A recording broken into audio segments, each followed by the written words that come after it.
My girl Juliet Harris is here. She's the host of Going Rogue. That podcast may sound familiar. Used to be Rachel Goes Rogue.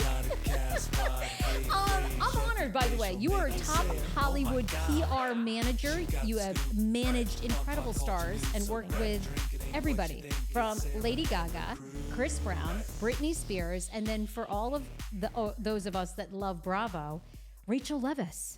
Yes, I have. Thank you very much for having me. This is fun. You know I love you, and we've always had such fun conversations, so I appreciate being here. I love you, and I got to tell you, you're the talk of Bravo, because people got a lot of rumors, a lot of speculation. So I said, I got to call my girl up and find out what the heck is going on. Well, I'm interested. I thought everybody hated me. So I'm like, I'm just having fun, and I'm excited to hear what they're saying and a little concerned. No, I'm just kidding. Well, so what is it? Okay, well, you're in PR. Don't you think if everybody likes you at this stage in the game that you're doing something wrong? Don't you think you have to be kind of hated to be successful now? Yeah, it's funny. It's sad, but yes, that is true. Because if there's no controversy, you're vanilla and you're boring. But I think it depends on what measure you're looking for, right? So in my life, I prefer to be liked.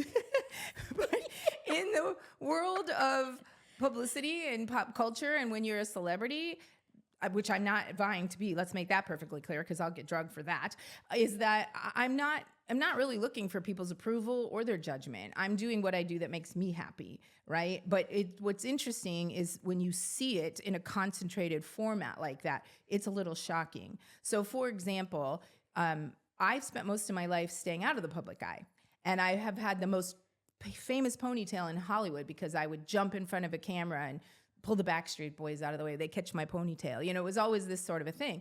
And now that I'm a little bit in the front right now, it is shocking. So when Brock called me that "see you next Tuesday," that was a bit of a shocker, right? And I leaned into it, as you know, and I called him out for not his opinion, but the way he handled it in public forum against a female he's never met, and he's got a daughter. So I don't think that part was right. But you're entitled to your opinion. But when you see it in a concentrated manner, when somebody you've never met before is just dragging you with obscene things, and then people are like, yeah, and you're like, wow, okay. So that's what I mean. It's a little shocking. And then I think about that for even in Rachel's situation, thinking back to what she went through, and I was in it with her, but it wasn't at me.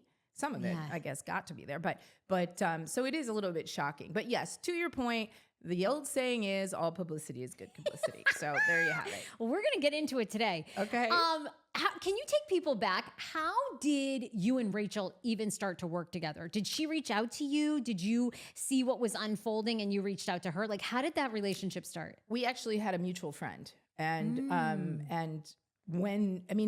this is the part that people don't remember or think about.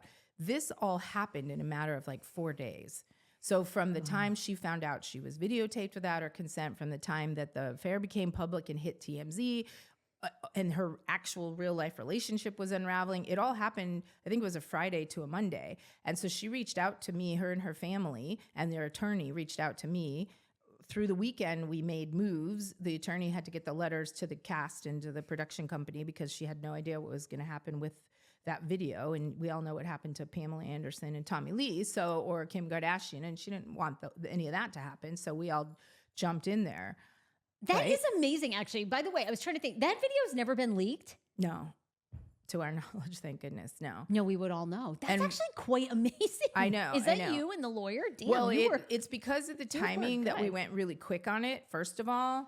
And then second of all, because had the attorneys not reached out to every cast member, including Tom, Ariana, everybody on the cast, publicity, production, etc., you don't know where it would have gone. But literally, we're in the day now that there's the ability for that digital footprint. So if somebody did do it now, today, it would be much easier to track. And you wouldn't be able to hide from it either because people would blast you for it. Yeah. Back in the days when Tommy and Pam's happened, or even Kim Kardashian's or Paris Hilton's, I will tell you, and I did actually have somebody very famous come to me and actually ask to sell a sex tape. And that was one of the trippiest things in my life. And she was on Survivor. She was like a big name that was on there. And I was like, that's not really my lane. I don't feel good about that. So Juliette, could you sell and work a deal for my sex tape? So she was on Survivor. Who was it? Can you share? No, I don't want to say it because it didn't go. So I think that's her story to tell, not mine. She never sold. God, there's still time. Get out there and sell. I know. It's so get on OnlyFans, weird. girl. I know. Well, that's just it. So that wasn't around back then. So now you don't have to go out and sell it. You can do it yourself and own it. Could be doing it I mean, why not? Show your feet. Yeah, show a little boob, a little foot. Who knows? Okay, so the family calls you in this crisis moment. Correct. You come on board pretty quickly. And you and Rachel, are you still working together now? Yes. You are. So it's been in what? a different capacity. A year and a half, I think. Okay, a year and a half. Yeah. You've been working with her. A lot of people credit you as like the mastermind behind her whole strategy of not coming back to Vanderpump, launching this podcast, heading to, I think it wasn't really a rehab, right? It was more like a mental health. It was a mental health facility for sure. Okay, so are you the architect behind all that? I'm not the architect between her before her actually getting the mental health help, because that was sincere and needed. Yep. But together, and I give her credit, she's not a stupid girl. She's a smart girl. And she knew what was best for her mental health. And she made the decisions. The way that I approached it was very different from any client I've ever had before. First of all, I've never had to work for somebody that I didn't have daily contact with, right? Because she was away and I didn't have contact with her for a month and a half, not one call. And then we were able to start connecting and working on it. But I really got to know her very quickly, as you do in a crisis, and understand where she was at and the things she was interested in. And the first priority was always her mental health. And then it was, well, if the door can stay open a little bit, maybe I would consider it, but there'd have to be a lot of rules and protections. And so when she went away, it was very sincere. And I think I took that very personally when people attacked her and said it was a PR stunt. And I understand where it comes from, because there's a lot of people that do that. They go in for a week or a month. She was in there for almost 3 months, or she was in there for 3 months. So, that was a full-time live-in facility that she put her life on hold for. You don't do that. It's not a PR stunt. And she wasn't running away. She looked back and saw a pinnacle of where she had come in her life and didn't like who she saw and where she was. There was a lot of substance abuse in that time, dealing with her anxieties. And look, she had 2 very abusive, toxic relationships. She lived out her 20s on television, and she was never cut out to do reality TV. She wasn't that person. And I don't know if you heard, we did an interview with Heidi Montag, who was fantastic. Yes, I love Spencer. Yep. Right. Yep. And I actually worked with them when they did a reality show. It was called Lemonade, I think. It was the opening of this restaurant. And so I got to know them back then. And, what Heidi said was she lived in a small town. She knew she wanted to do reality. She knew what it was going to take. She went out there and grabbed the bulls by the horn, and she maneuvered whatever situation came her way. And she had a partner. Her and Spencer were really tight together. And so it worked. Rachel was a bit of a lone star on the island there. And so really looking back, I just don't think she was made for reality TV. And I think, you have to be a certain kind of person to do that. So I think her and I together, we were very honest. That's the other thing, is one of my strategies is to be as honest as you can be. And the reason I have the relationship with my media outlets for 24 years is because I don't lie to them. And if I really get stuck in a corner, I won't return the phone call before I'd ever lie. And that way they know I can't talk about it, but I'm not telling a lie, because you get busted in lies. And it's worse. Great. Such great. What a good motto, right? Yeah. In a world where people lie a lot. It's a thing. This explains why you've had a 25-year career. Yes. Okay, so you obviously are a person that knows Rachel very well. America really got to know her only through Scandaval, right, and has a very negative opinion of her. What is Rachel Leviss really like? You know what? She is very ethereal, bubbly. She's very smart. She's very kind, that was part of, for me personally, it was really hard to see, to navigate, was how horrible people are. She's a really nice person that made a bad decision. But I remember the first podcast of hers that we recorded, and it was myself and Rachel and a group of producers all sitting in a room having fun. And every single one of our reaction was, everybody in this room has done what you did at one point in their life. You make a mistake in a relationship. You don't know, you cheat, somebody cheats, you get involved. I mean, it's part of your 20s. It's pretty hard to find somebody that hasn't had the same experience. I mean, when you read stuff or listen to stuff online, they're with each other's brothers and sisters. And it just happens. It's crappy. It's wrong. I am not condoning it. But it happens and you move on. And everyone on that show has done the same thing, but nobody got the heat. And it was the premise of the show. Yeah. So it just like the whole thing, which I would love to take this moment to clarify something. Clarify it. That I said that people misconstrued. The bottom line is I will go to my grave feeling that Scandaval was created. I do not. I think it was produced. I think they knew about it. And since then, since I said it back when I said it, lots of producers have come out and said, "Oh yeah, we saw signs." And there was they're cameramen and soundmen and people all around all the time. The affair was not crafted by Rachel's side anyway. Was she maybe manipulated? And I'm not painting her out the victim. She was the younger person, the inexperienced person going through what she was going through. And did she go along and make a bad decision? 110%. But the other person was a bit older and the one in the relationship. And, off we go. So I do believe that it was known and thought it was happening, and then the way it all unfolded, because I also know who leaked it to TMZ, but I can't say, so don't ask.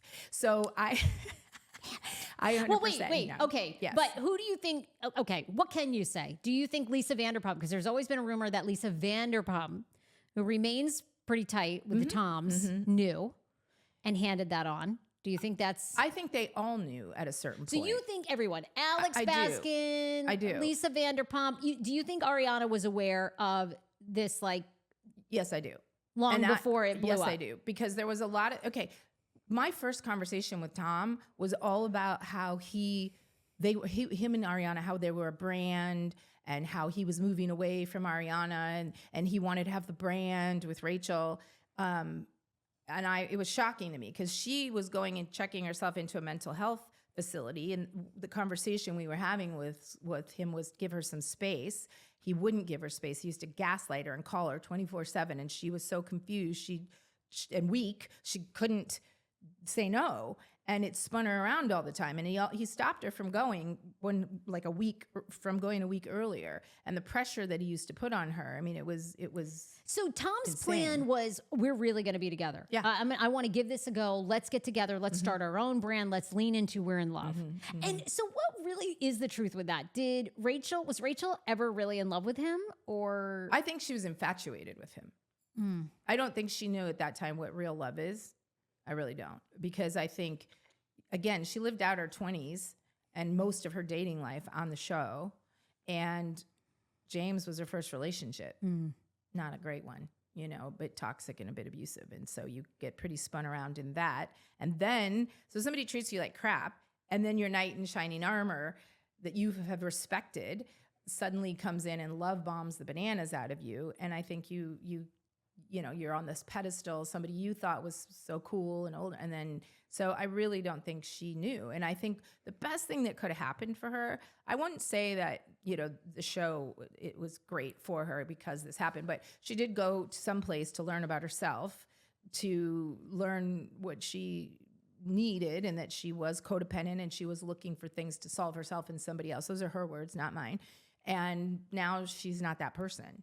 Yeah. And so she's really grown, and she continued through therapy after her in-house stay. So, she's somebody, most of us make a mistake and say, yeah, I'll work on that. She's done the work, and I don't care what anybody says. I have seen her do that work. And I talked to a person, she's the same kind person that she was, but she's also much more grown and mature. And she now knows to go through her own mental checklist on what not to do and things she needs help on or whatever. So did you just hear Tom Sandoval? He came back on his podcast and he said that, he really kind of got crap for this. This was in the past week or so, where he still to this day maintains that she came over to his house with Ariana. That Rachel's the one that took her clothes off first and kind of set Tom up here. I know, because he's so innocent. He doesn't have any goals. He hasn't been on television for so long and self-marketing himself, and that wouldn't be Tom. And Tom, I could never see Tom taking advantage of a girl like, I don't know, Kristen and Ariana. And so, look, Tom lives in Tom's world, and he can change the story as it suits him. The reality of it is, and look, I won't even blame that on Tom. They were two people infatuated with each other that made really stupid mistakes. And again, I'll go back to most of us have done those sort of things. You get in a relationship in your 20s and you're skinny dipping and you're who knows what you're doing at that point, right? Like you and I have had this conversation offline. Yeah. I've taken a lot of crap on my show, and I do a joint podcast every week with David Yontif, who's into Bravo. We've taken a lot of shit because we say to the audience, you guys do know none of these individuals were even married. Yeah. No sacred vow was broken. Right. And every day in America, it's not right, but there is someone that is finding out their husband is cheating and they have 3 little kids at home and they've been a stay-at-home mom and they have to make the decision in that coming weeks. Are they going to stay with this prick? Are they going to try to work it out? Because they have 3 mouths to feed. And what are you going to, that is like totally different. Total tragedy. Agreed. Okay. That is like kids are involved, you know, all this stuff. Yes. But it's like this Scandaval has fallen on deaf ears for people. It's almost like they cannot see anything but. It's been very interesting. This was like a huge marriage that was destroyed and kids' lives are over. I mean, it's like. It's because they idolized that, I think, because they looked at Tom and Ariana and hoped that they were going to have that. But it's really weird. When you look back at it and you talk to people, people will say their relationship was already in trouble and over. And that's what Tom's always said to me that. The freezing of the egg storyline was because she was going to get demoted to a friend. And so Ariana was. Yes. And so they needed to give her a story. Because, I mean, I didn't watch the show, and you know that. I never watched the show, and thank goodness I didn't. My brain is a little stronger for it. Now it's gone downhill. I'm just kidding. So I look at it, and I think people that watched it would say, you know, that she wasn't engaged or, you know, she wasn't doing a lot. And, you know, at the end of the day, they're all incentivized by money. So, and then money becomes appearances and storyline and those sort of things. So Alex Baskin himself has gone out and said that the show was going to be canceled before Scandoval. So, you know, that's where I come from, the place of all of this was, let me clarify this. Do I think somebody was sitting up at the main office and said, we need this bump, let's have this scandal and create the whole thing? No, I don't think that's what happened. What I think happened is the 2 people that were involved got involved, and then the people around saw, suspected, and then said, there's our opportunity. Yeah. Over the past year, I mean, I've been to BravoCon. You know, a lot of people on Bravo now support Tom.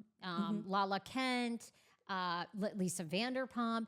Over the past year, what have been some of the conversations you and Rachel have had where he seems to have gained a little bit of sympathy back from the audience? I mean, obviously, Ariana has won. I mean, my God, the woman is making a fortune. Yeah. When BravoCon, these moments happen where Rachel is being brought up, but she's not there. How does that made you guys feel? How's Rachel felt about that? We don't talk about it anymore. Really? She is past it. She is beyond it. She's in such a good, healthy place. And that's part of why she wanted to transition away from the podcast, because her life, she has realized she's not going back. She realized then the reason she chose to do the podcast is because they kept bringing her up. They kept telling her story for her. The choice was, when they offered her to come back, was, do I go on and tell my story? Well, I don't trust them. And it's funny because I remember saying, if you don't give them a bad edit, they can't give you a bad edit. That is not true. They can take some reaction you had from 2 years ago and plug it in someplace. You have no choice over your edit. So she's like, I don't get to go back and tell my story. So why would I go on there? If I do this podcast, I get to tell my story. And they continued to bring her up. We got all sorts of warnings early on from different people telling us they were talking about her and they were bringing it down. So for her, and that entire season, you know, I'm talking, what is it, 11? Season 11, yeah, because I was going to ask you, because... Yes, that's why I have to... 10 was the scandal, right? And 11 was this last one. Right. Okay, how many times was she mentioned? A ton. And did she get a penny for that? Nope. So do you guys have any regrets about that? Like, why she didn't come back? No. Not at all. It was the right thing for her to do for mental health. And there's certain people in the industry, and it actually it happened twice. People are like, what do you mean? She's going to walk away from all that money? Yeah. Yeah, because her mental health is more important, and choosing her future is more important. And that was a blip in her life that was unfortunately a dark blip. She has some great memories. You know, she was on there for a while, and it was an experience that formed her into who she is. But she could not be happier to be leaving that behind. Okay, well, I told you before we started, I said, well, the rumor is that you've taken over her podcast because she's coming back for season 12, because this is supposed to be the finale. So, that is the word on the street, that she is doing a deal with Bravo and you have stepped in while she is away. Is there any truth to that? I have to think about that for a minute. Not for the reasons you're probably thinking, but I think the way I will answer that is we will have to let Rachel address that. But what I will say is the reason I stepped in is because she wanted to move away from the podcast. And I had said, I thought we were going to shut it down. And I actually said to iHeart, hey, I enjoyed doing the PR take. If you ever want me to do that, let me know. And they said, would you continue to do the headlines? And I was like, yeah, that's fun. So here we are. And the idea for the podcast is there could be different hosts. We're going to have different guests. There could be, somebody could maybe somebody else takes the spot and does some different headlines on a different show. It's going to be a little bit fluid and fun, and see where it goes. I think it's a space. They're going to see where it happens. And for me, I just thought, yeah, I have fun. And if people find what I have to say interesting, great. And if they don't, that's okay too. I told you, I'm very insecure about it. I don't know how I sound or what I just am telling my stories from my perspective. And hopefully it interests people. And hopefully some young kids that want to get into PR think it's cool, because it's really fun. I love the chess of it all. But I think we're leaving it fluid and undefined. And as for your other question, I'm going to leave that for Rachel. I was going to say, that ain't a no. That ain't a no from my girl. We know she doesn't lie. And I think I'm being left on red here. Okay. Interesting. Okay, so going rogue now, fluid, we'll see what happens. I told you this. You sound great. Thank you. On the podcast. Thank you. And it's very, very, very hard for people to speak, not have a co-host. And you, the very first episode you dropped, you did it by yourself. I listened and I was blown away that was your first time. I'm not that blown away because you've worked with people for a long time. So if you already have that skill, I'm sure you can talk to anybody, really, go into any room. So it's not that shocking, but you seem very comfortable.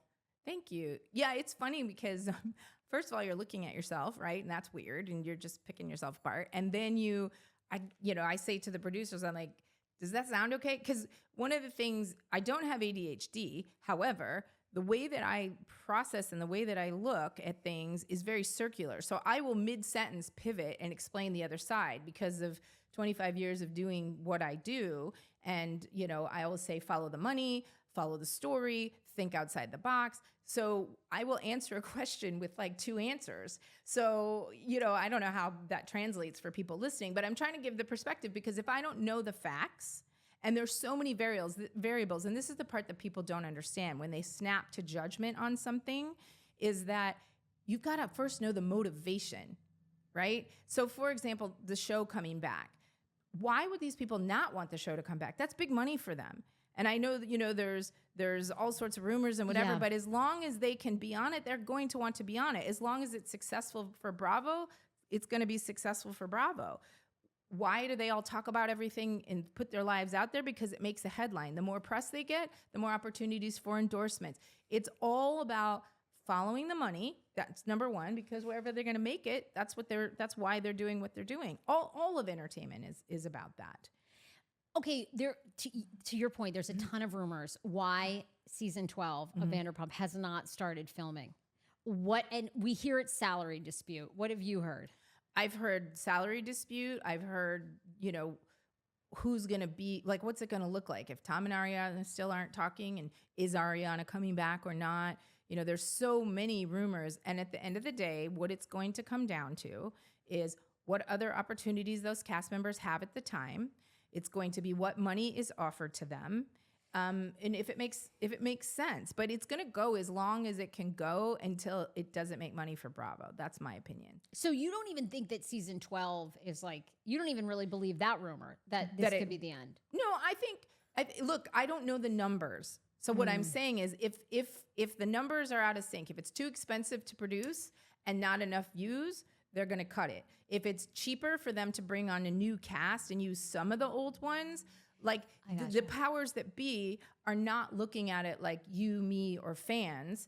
They're looking at it as strictly a bottom line. They don't care, and I don't mean this meanly, they do not care about any one of those cast members.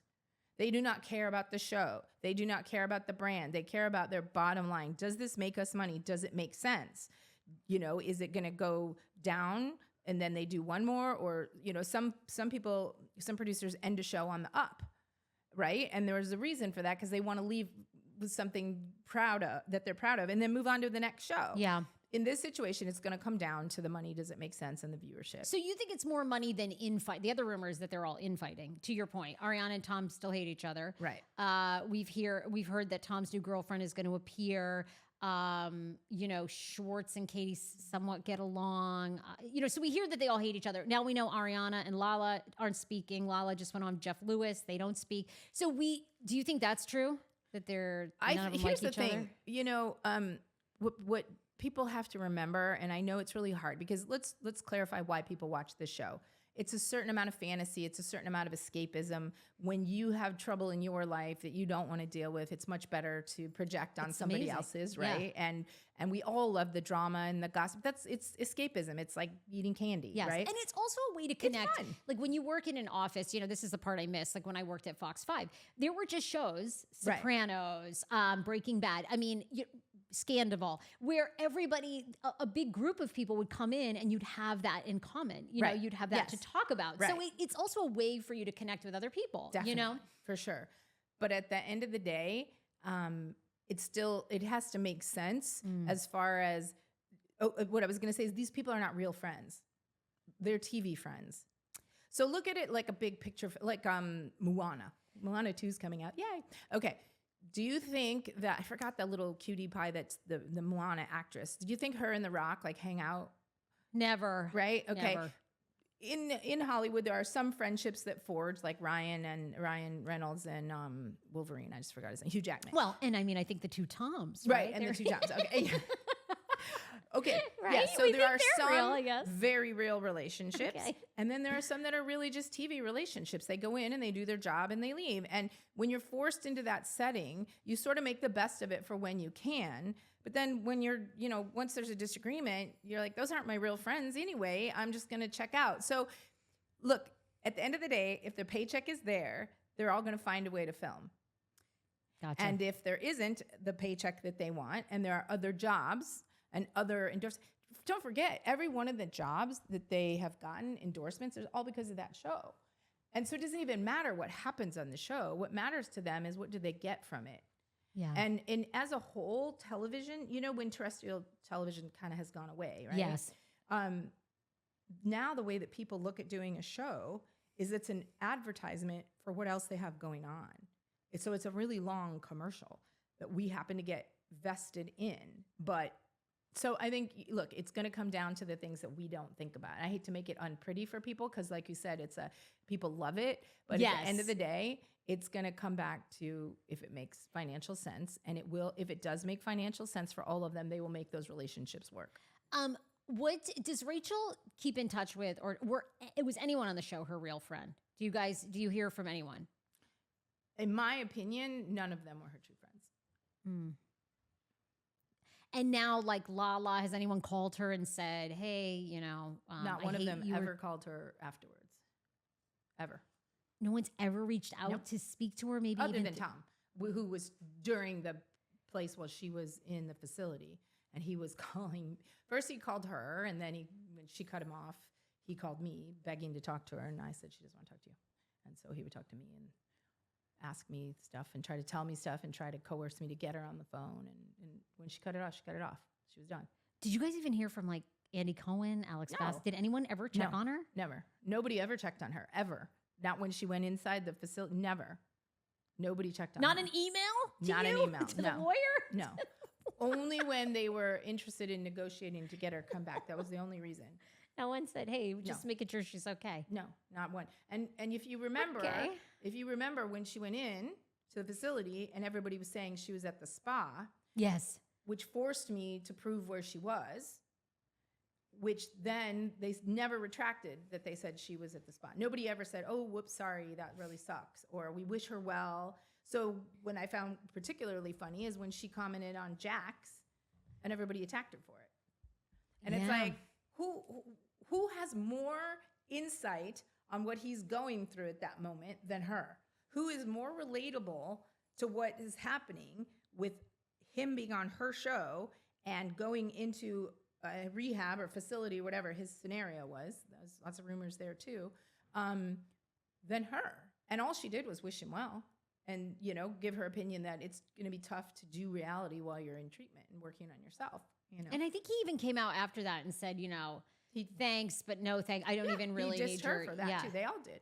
Yeah. So, you know, it's that cancel culture. It's that hate. It's much easier to hate on her and ride that than it's hard to go against the crowd. Correct. It's really, especially with social media, because people drag you now. They do publicly. For sure. Okay, were you the one that orchestrated, and how do you feel about Rachel doing Bethany's podcast? Inside television, we had asks from every network. Oh yeah, she was Everybody the biggest wanted her. interview Exactly. get of the 20. problem is, and I've got really good relationships, right, with these media outlets, and I am very blessed for having the relationships with them that I have. But I also know how they work, and they have an agenda that they need to reach to make ratings, to get things done. And you can negotiate two parties, myself and that outlet, to get the best story possible, but you can never completely guarantee. Also with news, if it's considered news, you know, like I could go on a show and I can give them, here's 10 questions that you can ask. Here's 2 topics you can't touch. Yeah. I can kind of do that. You can't do that with news. Okay, so that's number 1. Number 2, who's going to give her a 3-hour platform? Nobody. Podcasts. Yeah, podcasts. So, like, thank you, Joe Rogan. Joe exactly, Rogan. right, Joe right, Rogan right, totally. Has, Joe has taught us all that you can sit down with someone for 4 hours. Per day. Yeah, Right. like, Okay. that you never leave Joe's. Exactly. Yeah. So at that point, doing that podcast was the only thing is that was her first interview and it was new and everything was very fresh. Maybe we could have waited a minute, but I think for her, you know, it was very pressing because imagine you come out of this facility and you hear everything that's been said about you for the last 3 months and how intense that was. And you haven't been able to stand up for yourself. So her getting to go on there, and also Bethany's, where she was coming from with the reality reckoning, there was no person more pertinent than her. So I reached out to Bethany and we put it together and off we went. And so, and I don't regret it. She doesn't regret it. You know, it was the place that she got to get her side out. The thing of it is it doesn't matter if it was then or now. She would stand by everything she said. The problem is people are no nicer now to her than they were then, so it really wouldn't have mattered on the timing. So she got to tell her side of the story and get it out there and then breathe, right? Doesn't matter what anybody else says, thinks, or replies. She got to get it out. Were you guys kind of hoping that Reality Reckoning was going to be something more than it was? Like, were you led to believe that? It's still actually in process. Oh, it is? Oh, yeah. Because, look, there's a real side to it. And I think what you're going to see through all of these lawsuits and things that are happening on various people, the question is, and I know, was it Craig? I think he just did something on the behind the scenes of reality TV and contracts or something. I think that's his. I could be wrong. But at the end of the day,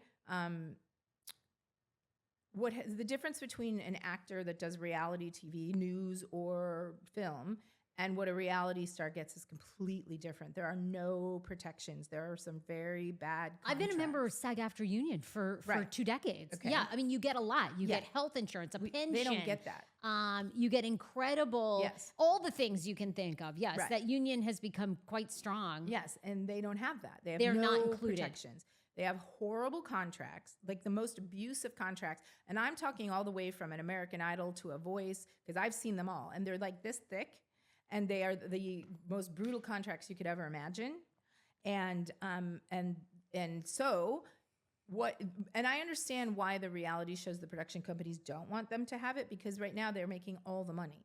We're going to pay little and we're going to reap a lot. And the minute you start bringing in people that safeguard a set or have rules and protections and psychological help and all of those sort of things, now it's going to change the landscape.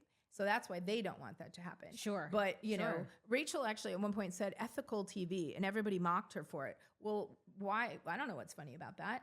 They should be producing ethical TV. And is it okay to exploit people? I mean, and when you see they're down on their luck, to really dive in and let's film that and let's feed it, it's gross. Okay, so you think that there's stuff still happening with I know reality? there's stuff still happening. Really? Yes. And I know the attorneys that are working on it. And they are making strides. And it's the process. Because, for example, tell me a game show that's on, like a Jeopardy. No, not Wheel that of kind. The Fortune. kind that's like a Survivor. Was that the one that? Amazing Race. Amazing Race. Okay. Should somebody that goes on Amazing Race and is on for a week or 2 weeks or a couple weeks get the same benefits as somebody that is a reoccurring? So what needs to happen is they need to set some sort of scale. Once you've hit a certain point and you are offered reoccurring and stuff like that, that's when it should kick in. So they still have a lot to go, but I know for a fact SAG-AFTRA is very open to it and willing to work. They're working on it. So I know that it's still happening. Okay, well, Bethany's taken a lot of heat. I mean, Bethany's been very quiet about it. So a lot of people feel like it's gone away. Right. I know, it's funny. I thought about that the other day too. I think Bethany, and I'm not speaking for Bethany. Sure. She's got a lot of stuff going on personally in her business and whatever. That woman, I don't care what anybody says. She is smart. She is driven. I think she's enjoying time being a mom and being with her daughter. I think she had a breakup that was kind of public. And so I'm not speaking out of turn or personally. I'm just saying those are things that happen. But she's the one that set the spark. She's the one that worked with the attorneys. She's the one that got everyone's attention. But the problem is we are such this convenience and immediate gratification society. We want the answer right now. When you look at these lawsuits, anybody's lawsuits, they take years. This Diddy thing, God knows how long. I don't even know what's going to happen there. There's 120 new ones. And if each lawsuit could take a year or two, we're going to be listening to Diddy's lawsuits for the next 50 years. This is a personal thing I have. It's funny because why do we feel entitled to know what is happening in a lawsuit? Why do we feel entitled as a viewer that we should have that evidence? If a lawyer is smart, a smart lawyer is telling you the very least about the case because there's a strategy. I don't want your side to know what my side has until we're sitting there in court in front of a jury or a judge. But we are, as consumers, are like, we want it now. We're going to speculate. We're going to talk about it. We're going to make our own conclusions. We're going to, for example, the statement that Tom made. I was going to just about ask the you attorneys, about right? Just gonna ask you. And that happened. I forgot what night it was. Let's just say it's been recent. Yeah, it was last week. This is, of course, for people that need a refresh. Yes. Is the revenge porn case that Rachel has brought against Ariana and Tom. That Ariana shared that video with other people. Tom shared it, and that is basically illegal to share a. Now, Tom just came out and said, "Oh, Rachel's lawyers came to my lawyers, and they are willing to drop it." Right. Yeah, that was his headline. And again, I give Tom credit for being smart and evil because he doesn't care what he says. But the bottom line is, as soon as I saw it, I called the attorneys. The attorneys wrote a statement, and we put it out. And which was basically that never happened. It was 100% untrue. And that's from Brian Freeman, one of the most infamous, largest entertainment attorneys that there is, who said that absolutely did not happen. So you guys are saying in no way, shape, or form did Rachel's legal team go to Tom and Ariana's attorneys and say, okay, we're willing to cut a deal. We'll do it like that. Correct. So at this point, the lawsuit is still moving forward. Correct. And there is no deal being cut. Correct. And what does Rachel hope the outcome will be? At the end of the day, she wants people that did her wrong held accountable. Mm. And I don't know what that looks like, meaning, I don't actually know what that looks like. It could look like many different things. Well, people feel like it's a money grab. I understand that. I know. They feel like what she wants is for those two to cut her a $500,000 check each. I'm just making up a number, but they want people. That's what people think is that this is about money. It's funny. I'm a much meaner person than Rachel. So, for example, I remember having this conversation because people are like, "Why didn't you press charges? Why didn't you press charges?" Because that's what people are saying. If you're going civil, it's for money, and if you're going criminal, it's for. And her answer was, "I don't want anybody to go to jail. I don't want anybody to." And that's a pretty humane outlook. Yeah. And so even after everything that's happened to her and the way that everybody's treated her for her own bad decision, she still doesn't want somebody to go to jail because she could have pressed charges. I think she can still legally press charges, actually. She doesn't want to do that. Wow. She doesn't want, does she really want to see somebody go to jail for it? No. You know what? This is my personal opinion. I am not speaking for her. If either one of them stood up and said, I did it and it was wrong and I shouldn't have, you know what? That would probably be more than enough for her. That's never going to happen. Wow. That's all she wants. I think in my heart of hearts, that's what she wants. Because what she did, engaging in a bad decision with somebody that was someone else's boyfriend, not her best friend, still wrong, was, again, a bad decision. What was done to her was illegal and pretty grotesque, right? So, and then it's like, here's the irony for me. You did those things, you did those wrong things, and stood and put all the blame on the other person. She's the horrible person. Screw her with a cheese grater. All those like horrible, disgusting things that were said. But what you did is okay. And I look back and Ariana was wrong. And I'm sure I'm going to take some heat for this.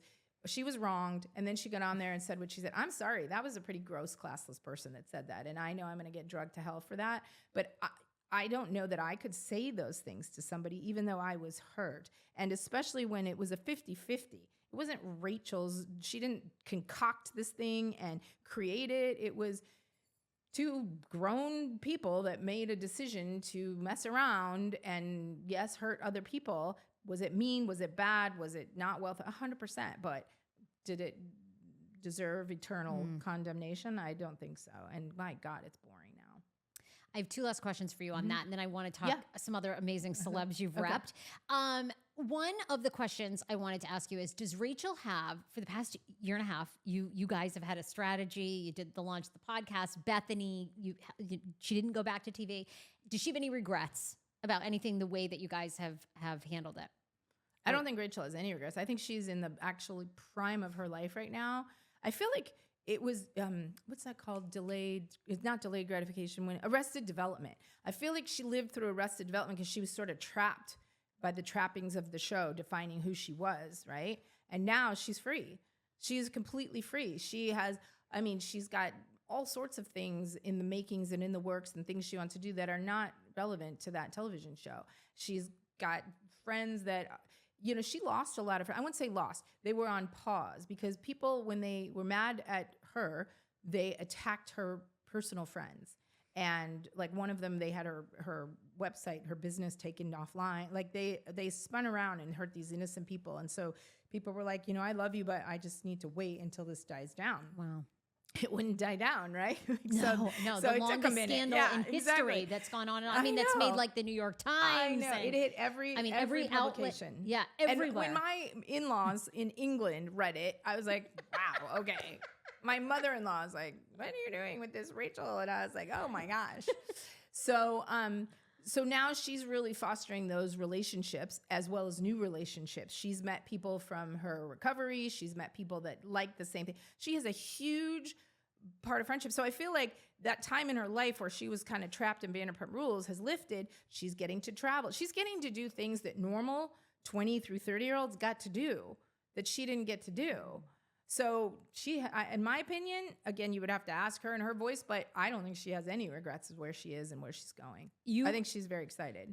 Okay, now what about for you? You've obviously been in this world. You've been in Hollywood a long time. Do you feel like your strategy was the right one? Do you have any regrets? Would you do anything a little, I don't like the word regret because it teaches, everything we do teaches us.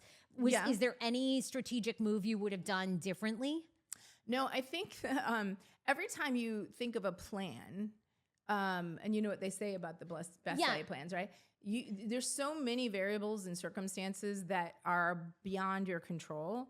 So, for example, with her being in the facility, from a PR standpoint, it's fun for me to also play that game a little bit. It's fun for me to respond and talk to people and get into it. And this person says this, and we're going to respond. We couldn't do that because she was away, and I would never have done something without her knowing. Yeah. Right. And I we were very honest. We were very forthright. We shared what was truthful. And so no, I feel very good about it. And weirdly, it was less than a strategy than more things that I've done in the past because the circumstances were laid to us. I do prefer in a PR situation to lead the narrative and not be reactive to a narrative. But it depends on a client. Yeah. And all clients are different that way. Some are like, oh, let's see, maybe it'll stay down and then it builds and then we're reactive, right? And whereas we could have done something on the front end to curb it, correct it. In this situation, it was unfortunately very reactive. And I've also never come up against so many individuals making up stories and lies and just hatred. Like that was something new for me. Yeah. You know, and I've had clients that are in beefs and things with other people, but it's very different to have the amount of anger and hatred and coming from very different people. So coming from production, coming from publicity, coming from the talent, coming from the Bravo sphere, like it was different, right? And I always think it's weird. And I'm not picking, this isn't a political thing, but if a president or a very public figure picks on somebody that's like, you know, an average Joe, I find that wrong because they didn't step into it or ask for it. Yeah, they right? punched down. Yes. So in this situation, again, all of these people kind of dogpiling on the rabbit, if you will, it was unique. You were shocked that people, you know, you think in a level of production or certainly in news would have enough wherewithal to maybe not be punching down to someone who is clearly undergoing a mental health transformation and like they didn't care. They shat all over. Not mind-blowing to me. They did not give a shit. I know. And don't we pick and choose people? I mean, you know, there's some people online, my God, they're just celebrated for like as much like mental illness and all their problems. And then other people, it's like, it's just the right time or wrong time, wrong circumstance. And it's like, it doesn't matter really what Rachel could have said. I don't think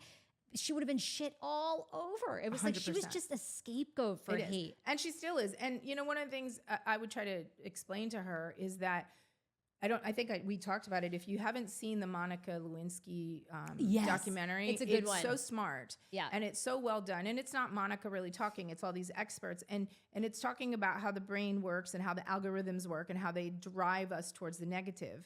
And it's a different kind of dopamine. The same way that serotonin gives you that rush when something good happens, the negative also it drives people. And so they go in that common place and they keep getting angry and they feel entitled to have a solution. And the internet gives you a disassociation where, you know, because there's that barrier, you're not, I mean, these people would never, if Rachel was sitting here, would never say it to her face. Right. Maybe 1 out of 100 would say, you're a piece of garbage or whatever. Exactly. Most people would leave and say, well, I found common ground with her and she was sweet. And yeah. The fans that come up to her at the award, oh my gosh, they're so kind. And then when she goes to the festivals and she's out and about, and that's the reminder for her that, you know, they all come up and say, I love you. I loved you on the show. You're great. Can we take a picture? Okay, this is good. Has anyone harassed her in real life? No. Other than photographers. Paparazzi, of course. No. Okay, I have one last question, and then I could talk to you for 2 hours, but of course we have limited studio time.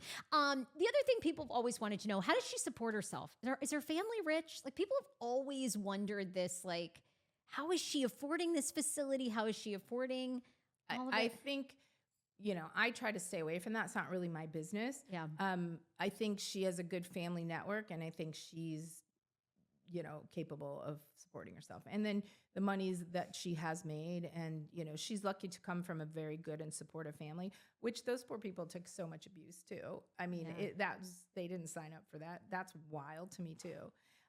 But, you know, she's got enough stuff going on that she supports herself. That was a terribly rude question, but I thought I would. No, it's not. Like, I mean, I know, no, friend, not at all. So I feel like you just tell me to shut up. No. It's kind of a rude question, really. I mean, but you know, people, that's been out there for a long time. No, her family has to be rich. How is she affording all? I don't know. If you Google her, to ask that, but well, I appreciate you saying that. But if you Google her, I think she's worth $500 million. I can say that's not true. Well, her parents, that's what the rumor, I mean, Yeah. the parents, that's the That's not rumor, true. or the cousins or That I somebody. can say that's not true. So All right, let's talk I about. wish. You're right. You're like, We'd be doing a lot more spa trips. I don't know. we'd be doing a lot more press. Okay, let's talk about going rogue.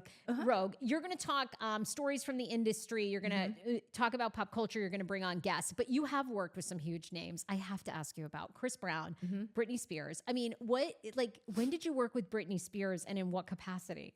It was very interesting because I worked with her in two different ways. And one was, if you recall,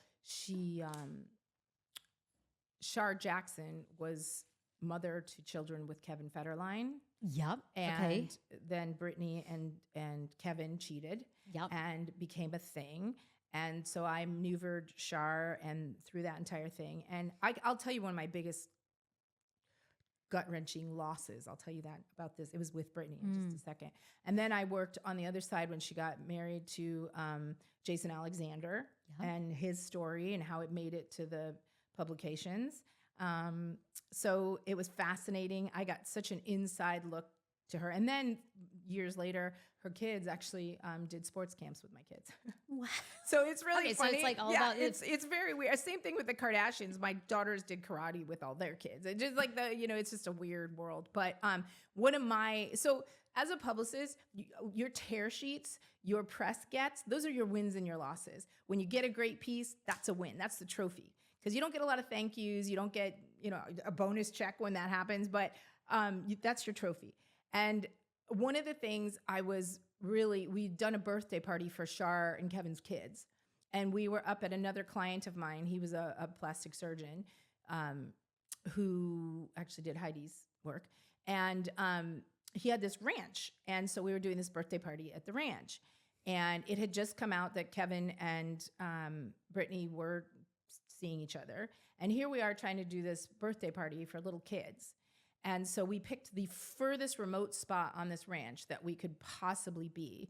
And, these photographers have these lenses super that are lenses, 3 feet tall or long, right? And so I had worked it out so that we were far enough that they couldn't see us. And I stood, this goes back to my ponytail, I stood pacing back and forth. So I was going to be in whatever pictures they were able to get, which were far enough. And son of a gun, if I didn't turn my back for 2 seconds to help Shar with something, that Britney picked up one of the kids, walked down to the photographers to get the photo that was the cover of People magazine. Mother of the Year. It was just gut-wrenching because I lost that one. You know what I mean? Like, I did everything in my power to control it. Yeah. And she went out there and got that shot. And that's what we were trying to prevent, because poor Shar was the one that had been cheated on and had her kids. And she was just trying to provide a normal situation for them. And it got taken away. And that was one of your biggest losses. That was one of my biggest losses. That sucked. Wow. That hurt. How do you feel about Britney? I mean, you've obviously been in this town a long time. Is it sad to see that demise? Like, what do you think do you think that's just like insane fame that most of us I will talk about that experience? fame because I do think it's very important, but I also feel that she was given she was drugged up for a long time. She was kept in a scenario, and I very much think the conservatorship was wrong and crooked and really did her damage. And I think she's got nobody in her life that she can trust that can steer her in the right way now. And I feel very sad for her. I mean, even her kids have sort of disowned her. And I think... I know that breaks your heart, those does. boys. It does. She had a miscarriage recently with a guy, she was just Sam Ashgar there that she was married to. I mean, it's very sad. It's very sad what's happened. And the problem with fame, what's fascinating to me, I always used to call it red carpetitis. I know that's a stupid name. But what I mean by that is, you take an average person and they go down a carpet and they get all of these people going, look at me. And all of a sudden it's like you become addicted to it and you want it. And these celebrities, some of them, when they're in the spotlight so much and so hard, when it goes quiet, they think something's wrong. They think why they're not loved anymore. There's not that attention. Some of them strive to stay away from it, and some of them do an amazing job. What's the cutie pie and Ava Mendes? I just forgot his name. Huge. Ryan Gosling. Right. Like, they've been in Europe all know, summer. Like, they try to stay private, right? Healthy thing and to they do. live here in LA, yet they dodge it. And so does Sandra Bullock, who oddly stays you never like, see I her know, in you garbage. rarely. No, because it's a choice, right? But once they have this frenzy all the time, it definitely affects them, and they can't sort of live without it. And so one of the things Britney used to do is just going down the street, she would call up the paps and say, I'm going here, I'm going there, and they'd kind of constantly be getting her. And I do feel that plus isolation starts really messing with their heads. I got asked to represent R. Kelly before he went in, and I knew I wasn't going to rep him, but I went in and met with him because I found that just fascinating. I wanted to hear what he had to say. This was before the indictment and stuff, before he and went the in, documentary, obviously. and all before that. all of that. And so I went in, and again, you know, he told me that he was anointed by God to do what he does. He told me some things that his business manager was extorting him, and what's the worst thing anybody can say about you is that you're a pedophile, so that's what's coming down the line. And so what happens is, I also believe where there's smoke, there's fire. So all these things that's coming from a pro. Yeah, there's something there. And again, this was before we knew, but I look at that and I feel like you get so big and you get so isolated. And the problem is you can walk on water because everybody is telling you that you're the greatest thing in the planet. Michael Jackson is somebody that I was asked to work with, and I said no because I didn't think he was trainable. And that sounds right. Michael doesn't seem like he took advice from anybody. No, and more importantly, accurate. So I represent his sister. I still do today for 24 years. Latoya. Yes. And the things that she told me and what I learned from the inside were incredible. And, you know, again, here's somebody that got so isolated. They tried to keep him away from his family, his friends. There's just this weird part of Hollywood that it becomes an addiction, and the fame, and it really messes with people. So I look at that and I think it's not for everybody. Do you have any Diddy stories? Last question, because we have to. Did any of your clients? Are you dealing with any clients that went to freak offs? No. But I might cut this, so I have to think about it. But I have been to those parties. I have been to the white parties, the front end. I never saw anything bad.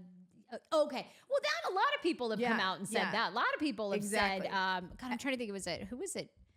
Was it Nick Cannon? I don't know. Maybe Nick Cannon does. I'm using the wrong name, but I think Nick Cannon did. I feel like he's come out and said he's been to him, and he never saw anything. Right. I feel like a couple stars have come out and said. Here's the bottom line. At the moment of his heyday, all the rumors that were about Diddy was that he was gay. So all that was, I actually never heard been those. around for years. Okay. And it's like, who cares? If he is or isn't, I don't care. But in that world of rap, he would not be where he is if he were out. So I understand it, but I don't pass judgment. I don't care. But those were the rumors. He was the creme de la creme. Every VH1, every AMA, it's like he did these huge parties. And I never saw anybody ill-behaved. I will also say that to this date, I go, I do my work, I stay with the client, and I get out of Dodge. I always have been. I don't think anything good happens after midnight. I tell my 16-year-old that. Nothing good happens after midnight, right? I mean, why do you want to be on the road when other people are drunk? Go home. Make a scene, have some fun, go home. The truth. That's just how I work. So I was at a lot of those events, and it's quite funny. Not funny. I think Chris Brown, there was something happening about a yacht, and I was like, I was at that event. Really? Yeah. And I remember it was an amazing party, right? It was all the posh and everybody was normal at that point. I cannot speak to anything that happened thereafter. What was going to happen? I can't remember. Wasn't it something about Chris Brown, Diddy, and Ray J? And who was going to jump? Was Diddy going to jump Ray J at the anyway? There was I don't know. I don't remember. Anyway, I just remember them saying this yacht party after the AMAs in Miami. Okay, so you've been to these parties, but everything was on the up and up. Yeah, what do you think, though? I mean, has there been that rumor in Hollywood for a long time? Obviously, he was gay has been out there for a very long time. But were these parties? Is this new to you, or that is new to me? I never saw any of that. And I like I said, where there's smoke, there's fire. And at the end of the day, when the feds knock on your door, they have something. Well, that Cassie video, I mean, that's over disgusting. here at Century City was, I mean, for a man to do that. Yes. You know he's capable of a lot. Well, I will tell you, here's the Diddy story I can share with you because we actually took it to the news, is that that plastic surgeon I was telling you about that I repped, he actually did Cassie's surgery. And then, by the way, he died, right? Isn't he dead? Yes, he went off a cliff. which Spencer Pratt was on my podcast and says that's under mysterious. Spencer believes, Spencer believes there's something shady there. Yeah. Well, because he like drove that canyon every day, every single day, he went over the edge. Something about he was in his Jeep, and like the way it happened, they're like, there's just no way this guy was not on his cell. I think they said he was texting and driving and lost control. And I don't want to quote it because I can't remember what Spencer said on my podcast, but he was recently on, and he does not believe that was an accident. Correct. I can say that. And what happened is at the time, Cassie was very reserved and had no input, and Diddy was telling him everything to do. And then what actually happened is she did a breast augmentation, and then at like 4 a.m, Diddy called plastic surgeon and said, take them out. And Dr. Ryan said, you can't do that. First of all, they're swollen. So it's going to go down. So you have to give it a minute. And second of all, she's not healed yet enough. And Dr. Ryan was terrified of what he would do to what Diddy would do to him. So he did it. And that was something that was reported. So I can share that. So he definitely has the reputation of intimidating people and using the power. But yeah, I just didn't see that. It was odd. I can also tell you, I had a client that he had a really big crush on, and we spent Super Bowl in his motorcade. And it was really funny because he said to me, I don't like to make a scene. And then we went across, I can't remember if we were in Texas. I can't remember which state we were in. And we went in this like 20-car motorcade to cut across the city to get to Super Bowl. And I was like, well, that's kind of a scene, but hey, I'm not complaining because it would have taken us 3 hours to get there, right? I mean, I like skipping the traffic, but this is the same. This is so Juliet Harris, I adore you. Thank you for coming on. Going Rogue. Everybody needs to listen. The podcast. And I think more to come. I don't know. When she's silent. When she's silent, we got to wait and see. Tune in. Thank you, Juliet. Thank you so much for having me. I appreciate it.